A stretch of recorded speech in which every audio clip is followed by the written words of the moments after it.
Carti, BARTI, Mahajyoti, सारथी, अमृत ह्या वेगवेगळ्या संस्था वेगवेगळ्या घटकातल्या मुलांना मुलींना शिक्षणाच्या दृष्टिकोनातून मदत करायला काढलेले आहेत.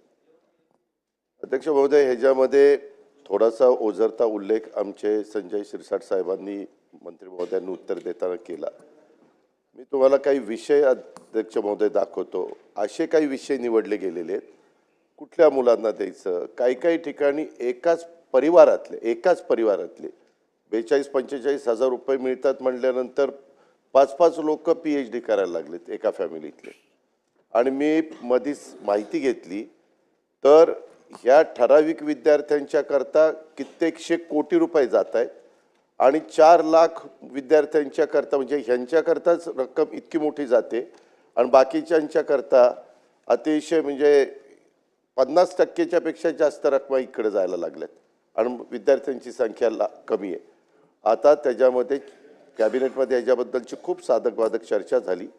शेवटी कॅबिनेटने हा निर्णय घेतला की एक कमिटी नेमायची चीफ सेक्रेटरीच्या अध्यक्षतेखाली आणि साधारण बार्टीचे किती विद्यार्थ्यांना मेरिटच्या दरवर्षी ह्याच्याकरता ॲडमिशन द्यायची, सारथीच्या किती विद्यार्थ्यांना द्यायची, त्याला आम्ही लिमिट घालणार आहे. आणि ते पण मेरिटच्या विद्यार्थ्यांना मगाशी मंत्री महोदयांनी सांगितलं त्याचे विषय काय आहेत, ते विषय खरोखरीच त्यांनी डॉक्टरेट मिळवल्यानंतर त्याचा उपयोग उद्याच्याला त्यांच्या पुढच्या एकंदरीत कामकाजाला होणार आहे का नाही, ह्या सगळ्या गोष्टी थोड्याशा तपासून बघितल्या जात आहेत. मागं झालं ही गोष्ट खरी आहे.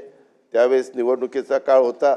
निवडणुकीच्या काळात ते विद्यार्थी उपोषणाला बसायचे, नको नाराज नका करू, द्या द्या द्या द्या द्या द्या द्या द्या अशा पद्धतीने हे सगळं झालेलं आहे. तर आता जे मागं झालेलं आहे ते झालेलं आहे, ते आता उकरून काढण्यात काही अर्थ नाही. त्याच्याबद्दल आत्ताच्याही पुरवणी मागण्या काल विनियोजन बिल जे मंजूर करण्यात आलं त्याच्यात पण काही तरतूद करण्यात आलेली आहे आणि त्याच्यातनं काही निधी निश्चितपणे ह्या सगळ्या संस्थांच्या करता देता येईल. पण मी सभागृहाला सांगू इच्छितो, सभागृहाच्या मार्फत सर्वांनाच सांगू इच्छितो, राज्याला पण, की त्याच्यामध्ये लिमिट ठरवलं जाणार, लक्षांक ठरवलं जाणार आहे की बाबा किती विद्यार्थ्यांना द्यायचं. जसं परदेशात जाताना आपण 75 विद्यार्थी ह्या घटकातले आपल्याला मेरिटचे पाठवायचे, तसं ह्याच्यात पण आपण मेरिट लावतोय.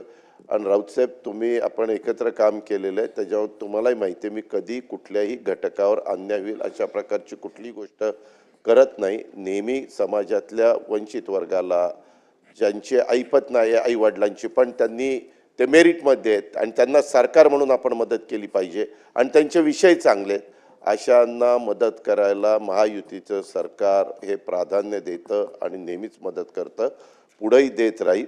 आत्ता जो विषय तुम्ही उपस्थित केलेला आहे त्याच्याहीबद्दल मी एकदा शिरसाट साहेबांना सगळ्यांना घेऊन बसतो. साधारण किती लवकरात लवकर हे पैसे सगळे रिलीज करता येतील, आत्ता 31 मार्चपर्यंत काही करतो आणि बाकीचे रेग्युलर बजेटमध्ये करून देतो.